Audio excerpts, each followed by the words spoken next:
എനിക്ക് ആ സിനിമ കാണുമ്പോൾ ഭയങ്കര ലജ്ജയാണ്.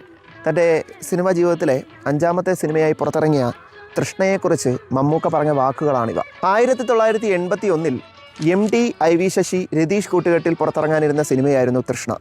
എന്നാൽ രതീഷ് എന്ന സൂപ്പർ താരത്തിൻ്റെ തിരക്കുകൾ കാരണം ഈ കൃഷ്ണദാസ് എന്ന വേഷം മമ്മൂക്കയിലേക്ക് എത്തിച്ചേരുകയായിരുന്നു. മമ്മൂക്കയെ സംബന്ധിച്ചിടത്തോളം അദ്ദേഹത്തിൻ്റെ തുടക്കകാലത്തെ ഒരു കരിയറിലെ ഏറ്റവും പ്രധാനപ്പെട്ട ഒരു വഴിത്തിരിവായിരുന്നു സത്യത്തിൽ തൃഷ്ണ.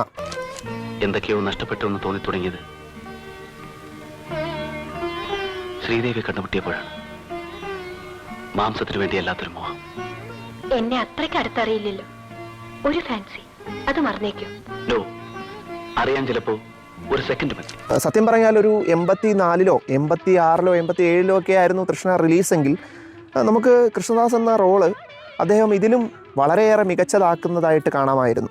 80കളുടെ ആദ്യം നായകനായി ലീഡ് റോളിൽ മമ്മൂക്ക വന്ന ചിത്രമായിരുന്നു തൃഷ്ണ. പിന്നീട് 80കളിലും 90കളിലും 2000-ലും 2010-ലും ഇപ്പോൾ 2020-കളിലുമൊക്കെ മമ്മൂക്ക നായകനായി തുടരുന്നു.